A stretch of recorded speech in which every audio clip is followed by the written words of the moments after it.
लोकसभा चुनाव के नतीजे भी आ गए और सरकार भी बन गए। ऐसे में हमारे साथ इंडिया गठबंधन और आरजेडी के नवनिर्वाचित सांसद सुधाकर सिंह हैं। बेबाक तरीके से विधानसभा के अंदर भी सवाल रखते थे, अब लोकसभा के अंदर भी अपनी बेबाक तरीके से सवालों के जवाब और जो सवाल होंगे वो सदन में रखने का काम करेंगे। पहले तो सर लाइव इंडिया की तरफ से आपको धन्यवाद। आपने आप सभी को धन्यवाद जिन लोगों ने के समर्थन से मैं चुनाव जीता।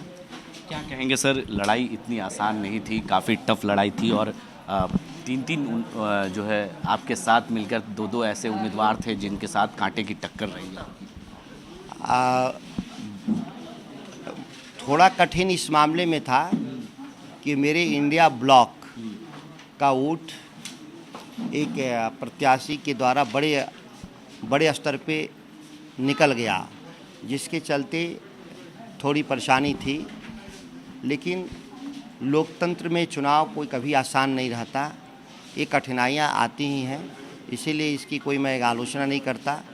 कठिन इस मामले में था कि इंडिया ब्लॉक के एक सहयोगी दल तो नहीं कहेंगे, लेकिन इस विचारधारा के ही एक आदमी चुनाव लड़े जिन्होंने 1,15,000 वहाँ वोट पाया उन्होंने, तो थोड़ी चुनौती बढ़ गई थी। कहेंगे सर, अभी तक आप विधानसभा के अंदर जो है बेबाक तरीके से सरकार के खिलाफ आवाज़ें रखते थे। सरकार में भी जब भी थे तब भी आप सवालों को खड़ा करते थे, किसानों को लेकर, किसान आंदोलन को लेकर भी आपने आवाज़ें उठाई थी। क्या कहेंगे, अब सदन में मौका मिला है सर, किन किन सवालों को लेकर जाएंगे? क्योंकि 24 जून से कहा जा रहा है कि सदन की शुरुआत होगी, पहले सत्र शुरू होगी। सत्र शुरू होगा तो सबसे प्रमुख जो हमारा विषय है, किसानों की आमदनी कैसे बढ़े, हर खेत तक पानी कैसे पहुँचे, इन मुद्दों के अलावा मैं बिहार के एक सांसद होने के नाते बिहार के विशेष राज्य के दर्जे का सवाल और विशेष पैकेज के भी सवाल को मैं प्रमुखता से उठाऊंगा कि यह चुनावी मुद्दा ही न रहे, वास्तविक मुद्दे में तब्दील हो। आप देख रहे हैं कि जनता दल यू या बिहार के सभी सर्वानुमति था विशेष राज्य के दर्जे पर, इसकी कोई भी चर्चा देश की सरकार बनने के समय नहीं किया गया। केवल मंत्रालय के बांटने और लेने तक ही चर्चा हुआ है। दुखद है बिहार के लिए।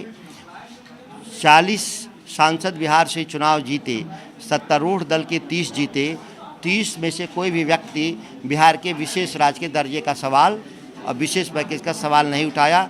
यह केवल चुनावी जुमला भर रह गया है। इस परिस्थिति को बदलना है। नीतीश कुमार चंद्रबाबू नायडू के शपथ ग्रहण कार्यक्रम में शामिल कल नहीं हुए, आखिर कैसे देखते हैं इसे? क्योंकि कल उनका शपथ ग्रहण था, बड़े एनडीए के सभी एनडीए का मसला है और एनडीए में कौन क्या कर रहा है उसके बारे में मैं बहुत कुछ नहीं बोल पा रहा हूँ।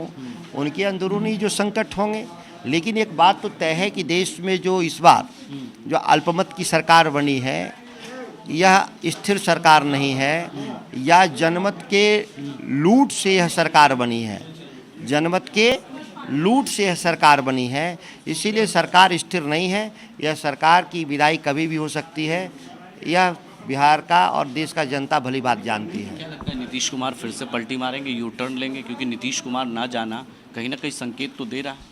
नीतीश कुमार के बारे में हम लोग बहुत ज़्यादा नहीं प्रिडिक्ट कर सकते।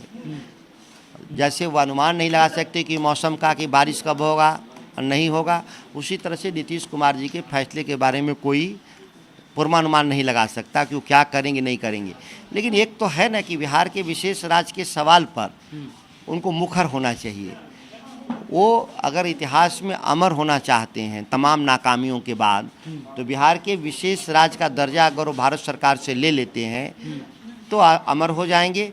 नहीं तो उनकी तो जीवन भर की तमाम नाकामियां हैं, उसी को लेकर के उनको इतिहास याद रखेगा। क्या लगता है बिहार को जो कैबिनेट में जो केंद्र में जो कैबिनेट के विस्तार हुए, मंत्रिमंडल का विस्तार हुआ, उसमें बिहार के लोगों को अहम पद नहीं दिया गया, अहम मंत्रिमंडल नहीं दिया गया? नीतीश कुमार जो अपेक्षा लगाकर बैठे थे कि रेल मंत्रालय मिलेगा, कई विभाग। भी बिहार का मंत्री पिछले 10 साल में 10 साल की बात कर रहे हैं, अहम मंत्रालय हो या निगलेक्टेड मंत्रालय हो, किसी का कोई कार्य है बिहार में परफॉर्मेंस? तो बिहार को जनता को क्या लेनी देनी है कि इनको कौन मंत्रालय मिलेगा नहीं मिलेगा, या हमारे लिए भी एजेंडा में नहीं है। इन लोगों ने 10 सालों में कोई काम नहीं किया, आगे भी कोई काम नहीं करेंगे, तो इनके लिए क्यों हम लोग चर्चा करें? व्यक्तिगत तौर पे मैं इसलिए नहीं चर्चा करना चाहता कि ये अगर बिहार के हित में कोई फैसला लेते तो इनके लिए हम लोग आवाज़ उठाते, लेकिन क्या आवाज़ उठाने की जो आवश्यकता है इन मंत्रियों का? ये एक भी बिहार के लिए कोई काम किया हो 10 साल में? अंतिम सवाल, विधानसभा के उपचुनाव होने हैं, उन सीटों पर आपके भी सीट खाली होंगे, तो कब इस्तीफा देंगे, क्या कहेंगे? इस पर कौन चुनाव लड़ेगा? आपके भाई के भी नाम की मैं कल इस्तीफा दूंगा विधानसभा से। चुनाव के वक्त पर पार्टी के द्वारा लिए गए निर्णय के साथ हम लोग खड़ा होने वाले लोग हैं। पार्टी जिसको भी लड़ाएगी हम लोग उसको मदद करेंगे और हमेशा किए हैं।